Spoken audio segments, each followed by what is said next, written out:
जय श्री राम, जय श्री बालाजी की।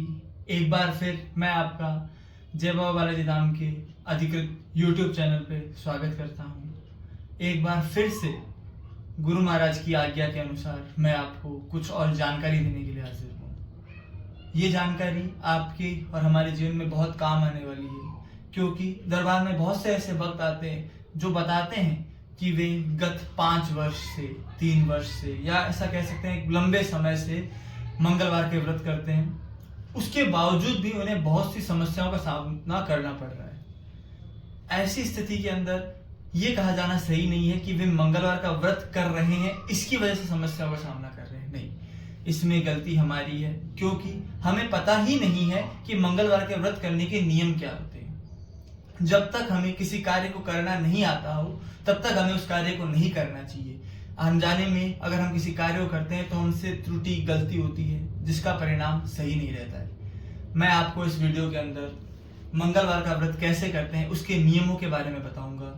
कृपया करके इस वीडियो को पूरा देखिएगा, खासकर वो लोग जो मंगलवार का व्रत कर रहे हैं, क्योंकि मंगलवार का व्रत करने के नियम बहुत ही कठिन है। उनका पालन बहुत सावधानी से करना चाहिए। तो मैं शुरुआत करता हूँ वीडियो के अंदर। आपको बताता हूँ कि जब अपने दिन की शुरुआत करें तो प्रातःकालीन सूर्य उदय से पहले उठें। सूर्य उदय से पहले उठने के बाद स्नान आदि करके दरबार के अंदर बैठें, लाल वस्त्रों का धारण करें। लाल वस्त्र धारण करके पूजा करने बैठे।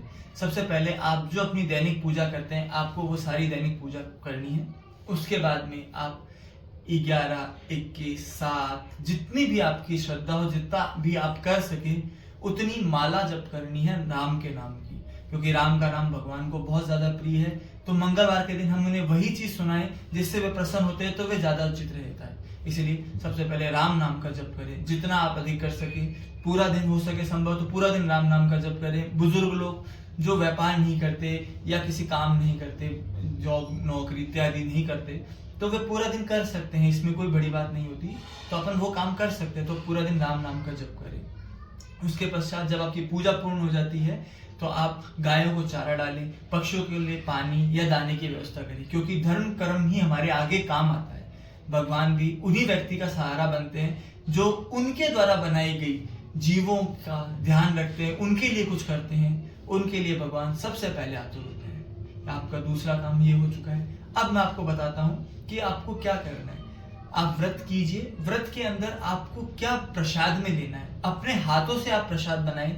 रोटी प्रसाद जो भी आप बना रहे हैं वो अपने हाथों से बनाएं। अपने हाथों से बना करके भगवान को भोग लगा करके फिर आप उसे पाएं। किसी और के हाथ के बने खाना आप नहीं खाएं। किसी और के द्वारा दिए गए पानी को भी आप ग्रहण नहीं करें। आप स्वयं पानी सुबह जल्दी उठकर भरें, अपने लिए संचय करके रखें। जब भी आपको आवश्यकता पड़ती है उस पानी का इस्तेमाल करें। अपने हाथों से बनाकर भोजन खाएं और भगवान को भी प्रसाद बना के फिर खाएं। अब अगर मैं उसके आगे की बात करूं तो सायकालीन जब हम पूजा करते हैं तो एक नियम बनाएं कि मंगलवार का जब मैं व्रत करूंगा तो मैं हनुमान जी को 11, 21, 31, 7, 5 जितनी भी आपकी श्रद्धा हो उतनी हनुमान चालीसा के पाठ आप भगवान को सुनाएं। भगवान को पाठ सुनाने के नियम बहुत आसान है। एक दीपक लीजिए, मिट्टी का दीपक आपको लेना है, उसमें फूल बत्ती लगानी है और उसके अंदर सरसों का तेल डालना है। सरसों का तेल की दीपक लगाएं, धूप जला करके भगवान को जितनी भी आपकी श्रद्धा हो उतने हनुमान चालीसा के पाठ सुनाएं।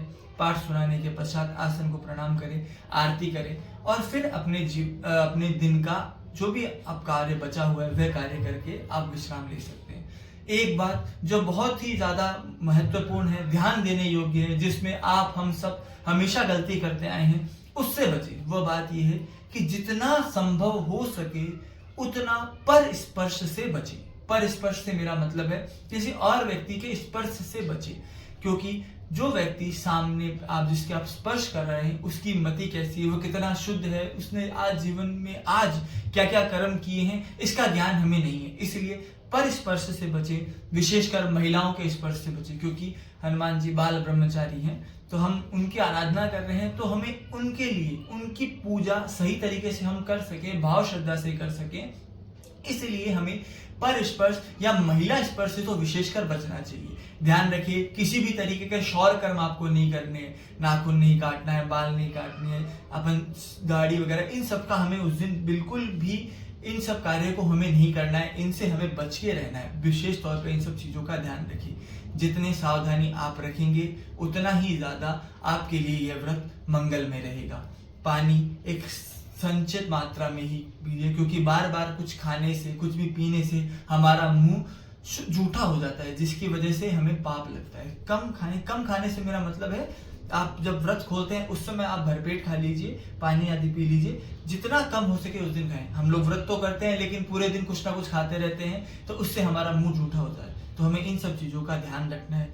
इन सब चीजों के ध्यान के अलावा एक मुख्य चीज जिसका हमें सबको ध्यान रखना है वो है आंतरिक मन की शुद्धि। हमें मन से शुद्ध रहना है, मन में किसी भी तरीके के कोई गलत विचार नहीं है। जब भी आपको लगता है कि आप किसी विचार में डूब चुके हैं, कोई विचार आपके दिमाग में आ रहा है, तो आप प्रभु का स्मरण कीजिए, प्रभु के नाम का जप कीजिए। इससे आपके दिमाग में उत्पन्न होने वाले विकारों का धीरे धीरे समापन होता चला जाएगा। और मेरे द्वारा बताए गए इन नियमों के अनुसार अगर आप मंगलवार का व्रत करते हैं तो बालाजी महाराज की कृपा दृष्टि आप पे अवश्य बनेगी।